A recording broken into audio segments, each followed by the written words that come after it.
Halo teman-teman sekalian, pada kesempatan ini saya akan mengajak Anda sekalian kita berjalan-jalan memasuki ruang gereja. Kita akan lihat sejenak apa saja yang ada di dalam ruang gereja, khususnya gereja Katolik. Nah, karena di dalam gereja Katolik itu terdapat banyak sekali simbol-simbol, terdapat banyak instrumen-instrumen yang digunakan di dalam gereja untuk membantu penghayatan umat akan perayaan Ekaristi, kedekatan manusia dengan Tuhan. Oleh karena itu di dalam gereja terdapat banyak sekali gambar-gambar, terus meja kursi dan juga peralatan-peralatan lainnya. Nah, semuanya itu dimaksudkan sebagai sarana untuk membantu manusia, umat beriman yang datang ke dalam gereja untuk bisa menghayati dengan baik perayaan Ekaristi yang dirayakan. Nah, itulah yang ada dalam gereja Katolik yang berbeda dengan gereja-gereja lain atau tempat ibadat lain. Oleh karena itu, kita akan berjalan-jalan untuk melihat apa saja yang ada di dalam gereja kita, gereja Katolik. Nah, kita mulai. Nah, teman-teman sekalian, ini mungkin tidak ada di gereja lain atau di tempat yang lain. Nah, di gereja kita, gereja Katolik, biasanya kalau kita masuk pintu gereja, itu di depan pintu gereja itu ada tempat ini, tempat air suci. Maka orang yang datang ke dalam gereja, di depan pintu dia akan taruh tangan di sini, lalu kemudian dia celupkan tangan ke dalam tempat ini, wadah ini, yang sudah ada air suci di sana, lalu dia buat tanda salib. Kemudian setelah tanda salib, nah, waktu umat masuk ke dalam gereja, dia harus memandang ke depan. Apa yang dia pandang? Nah, yang dia pandang adalah itu, salib Kristus, dan di sana ada sakramen Maha Kudus. Oleh karena itu, umat yang datang, dia harus berlutut terlebih dahulu. Jadi, dia harus berlutut terlebih dahulu atau membungkuk sambil melihat ke depan. Karena di depan sana ada sakramen Maha Kudus, ada salib. Maka umat harus datang ke dalam gereja menunjukkan sikap sopan santunnya karena dia sementara masa dalam rumah Tuhan. Oleh karena itu dia menundukkan kepala, cara pertama, atau cara kedua dia berlutut. Lalu dia buat tanda salib, kemudian dia akan mencari tempat duduk yang tersedia. Nah, tampak seperti ini tempat duduk. Nah, ini adalah tempat duduk umat beriman. Nah, tempat duduknya seperti ini. Nah, yang membedakan dengan gereja lain atau membedakan dengan tempat yang lain adalah di gereja Katolik, bangku umat itu ada tempat berlututnya. Nah, tampak seperti ini. Nah, ini tempat berlututnya. Tampak seperti ini. Oke, ini tempat berlututnya ya. Saya akan simulasikan seperti ini.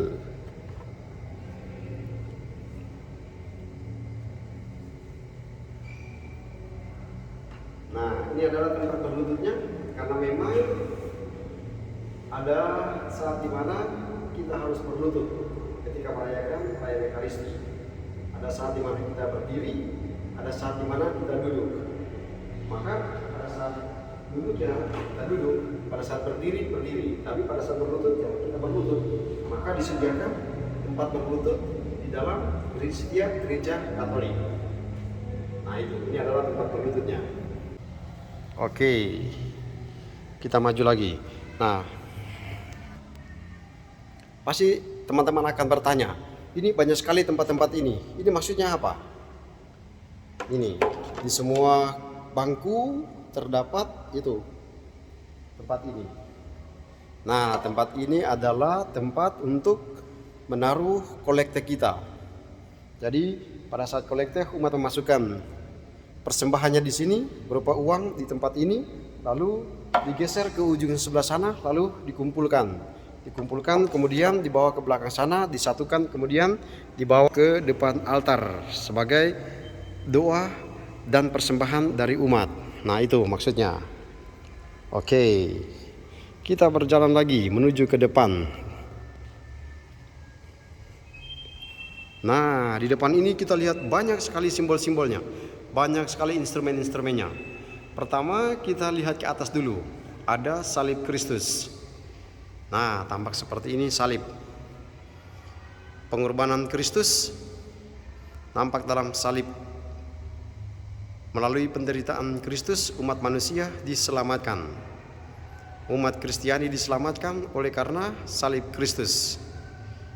Maka salib menjadi pusat. Nah, salib yang menjadi pusat itu, yang menjadi lambang, menjadi pengorbanan Kristus itu menebus dosa umat manusia, dirayakan dalam perayaan Ekaristi. Maka harus ada meja kurban di sini yang kita kenal dengan altar. Altar adalah tempat di mana mempersembahkan Ekaristi, mempersembahkan peringatan akan kenangan Kristus ketika dia merayakan Ekaristi pertama kali bersama dengan para muridnya. Mereka makan bersama-sama. Yesus katakan apa? Lakukanlah ini sebagai kenangan akan daku. Nah, maka altar adalah tempat di mana kurban Ekaristi dirayakan dan dipersembahkan di sana.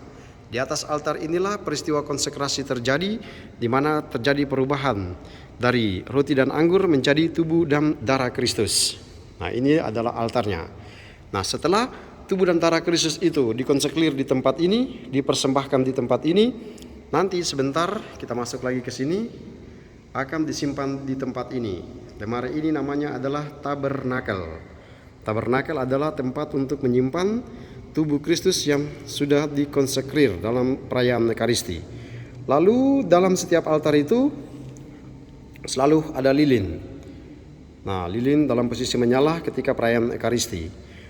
Lalu kemudian karena Ekaristi atau misa merupakan sebuah perayaan iman, maka dia juga harus ditata dengan rapi. Harus ditaruh bunga-bunga seperti ini supaya memang Ekaristi sungguh-sungguh menjadi sebuah pesta, menjadi sebuah perayaan. Itu. Ini bagian depannya. Lalu kita maju lagi, kita akan melihat, nah di sini. Nah, di sini ada kursi-kursinya atau bangkunya.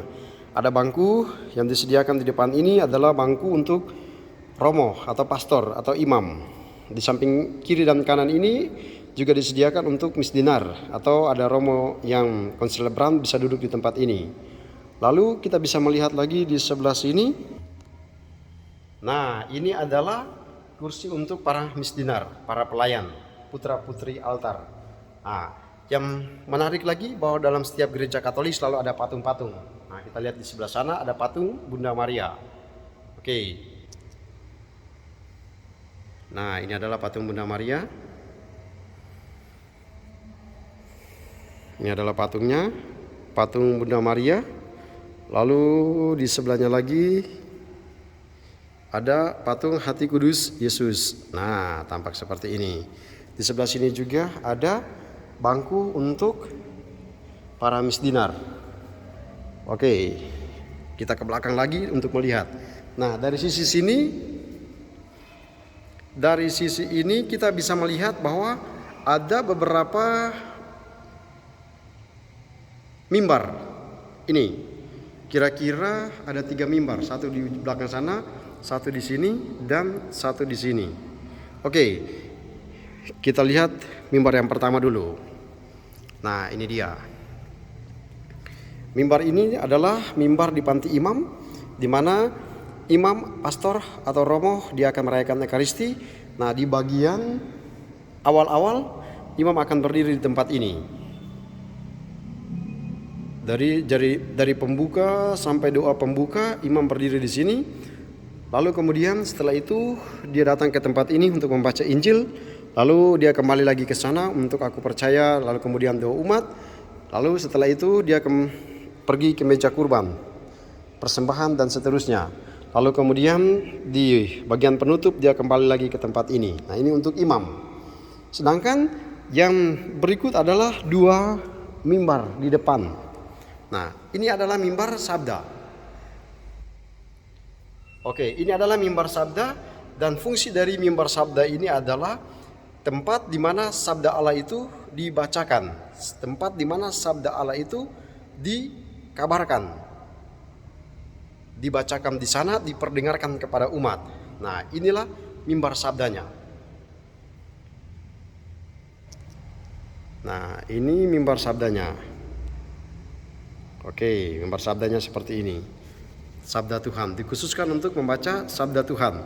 Di sini pula Injil juga dibacakan dan ada khotbah yang disampaikan di tempat ini. Lalu, yang ini apa maksudnya? Nah, ini adalah mimbar untuk membaca doa umat serta untuk pengumuman. Oleh karena itu beda. Di meja yang sana, di mimbar yang itu dikhususkan untuk membaca sabda Tuhan. Oleh karena itu tidak boleh kita baca pengumuman di situ atau kita buat pidato di situ, kita buat kata sambutan di situ. Nggak boleh, karena di situ memang dikhususkan untuk sabda Allah. Nah, kalau di tempat ini baru ada boleh memberikan sambutan di tempat ini atau nggak boleh memberikan pengumuman di tempat ini. Nah, itu jadi beda. Lalu kemudian yang satu ini. Nah, tempat ini adalah tempat untuk menaruh evangeliarum. Sebentar, saya ambil evangeliarum supaya menjadi contoh. Nah, ini adalah evangeliarumnya, dan ketika imam sudah selesai membaca Injil, maka dia akan meletakkan evangeliarum ini di tempat yang telah disediakan dalam keadaan terbuka seperti ini. Nah, contohnya seperti ini. Nah, inilah evangeliarumnya. Oke. Maka kita akan lihat seperti ini. Nah, tampak evangeliarum sudah diletakkan pada tempatnya. Setelah itu kita masuk lagi untuk melihat. Nah, ini ada belnya. Nah, ini untuk perayaan Ekaristi ketika pada saat konsekrasi. Ketika imam mengatakan inilah tubuhku yang diserahkan bagimu, maka barang ini akan dibunyikan seperti gini, treng treng treng. Nah, itu untuk sekali lagi ini semua adalah instrumen sarana untuk membantu umat beriman menghayati perayaan Ekaristi yang dirayakan. Lalu di sini juga ada gong besar di sini dibunyikan pada saat konsekrasi. Nah, itu. Lalu kemudian kita lihat salah satu hal yang menarik dalam setiap gereja Katolik adalah ini. Ada stasiun Jalan Salib seperti ini. Nah, stasiun Jalan Salib ini ada 14. Dari perhentian pertama, mulai dari perjalanan dari rumah Pontius Pilatus menuju ke puncak Kalvari, lalu kemudian di perhentian yang ke-14 Yesus dimakamkan. Nah, ini adalah sarana untuk memahami tentang peristiwa sengsara Tuhan kita Yesus Kristus yang melalui peristiwa salib itu menyelamatkan umat manusia. Oke. Satu lagi yang menarik dari gereja Katolik adalah ruang pengakuan dosa. Nah, tampak seperti ini. Ruang pengakuan dosa. Nah, ini adalah ruang pengakuan dosanya. Kita akan masuk. Nah, ini adalah ruang pengakuan dosa. Ada 2 kamar, ada 2 ruangan terpisah. Ruangan ini adalah untuk romonya atau pastornya. Nah, ini. Lalu ruangan yang di luar ini adalah ruangan untuk umat. Lalu kemudian umat akan datang, disediakan kursi di sini seperti ini, lalu akan ada pengakuan dosa. Ketika kamu datang ke dalam ruang pengakuan dosa, sudah ada teks di sini, kamu bisa membaca tata cara pengakuan dosa. Imamnya akan duduk di dalam sana, mendengarkan pengakuan dosamu, lalu kemudian terjadi absolusi pengampunan di sana, lalu kemudian umat keluar. Nah, ini adalah ruang pengakuan dosa yang khas dalam gereja Katolik.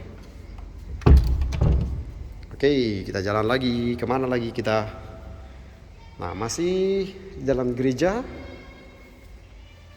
Oh ya, saya lupa harus menjelaskan ini. Bahwa di tempat ini, mulai dari terap pertama sampai ke atas sana, ini disebut dengan panti imam, tempat yang kudus. Tidak boleh sembarang orang naik ke atas tempat ini. Hanya imam dan para petugas yang melaksanakan tugas pada perayaan Ekaristi. Di luar itu kau jangan coba-coba naik ke atas. Sekarang kita masuk lagi ke ruangan berikut adalah ruang sakristi. Nah, ini adalah ruang sakristi. Apa saja yang ada dalam ruang sakristi? Nah, ruang sakristi adalah ruang di mana imam, misdinar serta para petugas mempersiapkan diri sebelum perayaan Ekaristi. Nah, ini tampak seperti ini. Di dalam sakristi ini tersimpan benda-benda rohani. Tampak seperti ini buku-buku perayaan Ekaristi, buku sabda, lalu kemudian peralatan-peralatan liturgi, peralatan-peralatan misa disimpan di tempat ini. Ada anggur misa disimpan di tempat ini, buku-buku misa, dan juga lilin dan juga wiruk seperti ini disimpan di tempat ini. Nah, intinya adalah benda-benda rohani disimpan di tempat ini untuk perayaan Ekaristi. Nah, tampak seperti ini. Lalu kemudian di sini juga ada cermin. Nah, kenapa ada cermin di sini? Nah, cermin di sini untuk membantu imam, para petugas yang bertugas untuk merapikan rambutnya, merapikan bajunya. Karena kan dia tampil di hadapan umum, sehingga dia harus memastikan bahwa semuanya sudah rapi. Begitu, jangan sampai kau sudah masuk di dalam rambutmu compang-camping atau bajunya masih belum rapi, maka disediakan cermin untuk maksud itu. Nah, ada lilin-lilin, kemudian baju-baju misa, jubah, toga, lalu kemudian pakaian-pakaian untuk misdinar, pakaian-pakaian untuk asisten imam. Nah, ini adalah ruang sakristinya. Jadi intinya ruang sakristi adalah ruang di mana imam beserta para petugas, para koster mempersiapkan segala macam hal berhubungan dengan perayaan Ekaristi. Jadi sebelum perayaan Ekaristi, semua dipersiapkan di tempat ini terlebih dahulu. Baju sudah harus dipakai, kemudian peralatan-peralatan Ekaristi harus sudah dipersiapkan terlebih dahulu. Lalu ada briefing sebentar di situ juga kalau masih bisa. Nah itu. Nah, ini adalah ruang sakristinya. Tampak juga disimpan air suci dan lain-lain sebagainya. Oke, ini adalah ruang sakristi.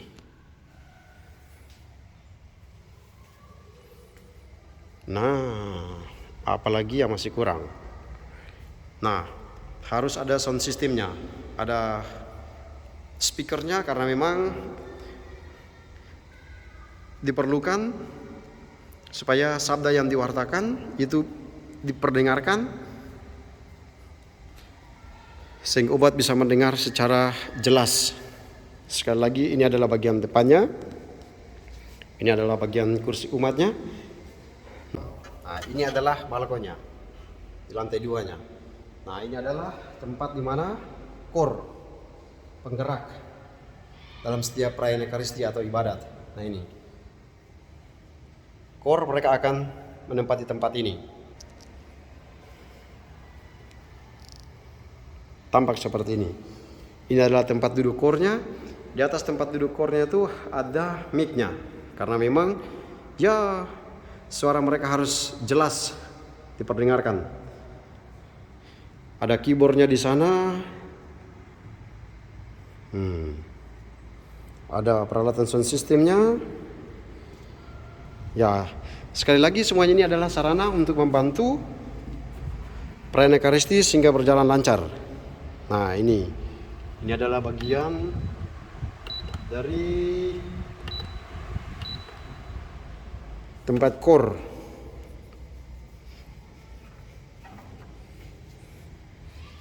Nah, dari sini kemudian kita bisa melihat gereja secara utuh, tampak seperti ini.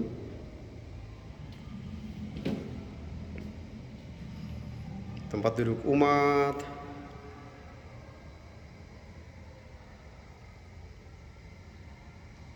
panti imam, dan simbol-simbol apa saja yang ada dalam gereja.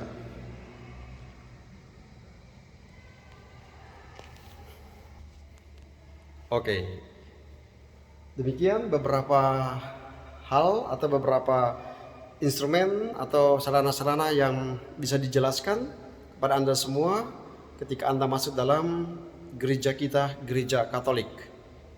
Nah, dalam gereja Katolik itu banyak sekali peralatan-peralatan, banyak sekali instrumen-instrumen yang digunakan. Sekali lagi mau dikatakan, semua sarana itu hanya menjadi alat untuk membantu setiap umat beriman untuk menghayati perayaan yang dirayakan itu. Dia harus ditata secara rapi karena memang merupakan sebuah perayaan. Dia harus dibuat sedemikian rupa sehingga setiap orang yang datang ke sana mengalami perjumpaan dengan Tuhan. merasakan kedekatan dengan Tuhan dalam setiap perayaan Ekaristi, maka dia harus dipersiapkan dari sisi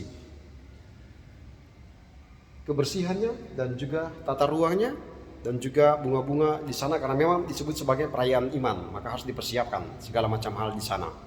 Nah, itulah kehebatan, itulah keindahan dalam gereja Katolik.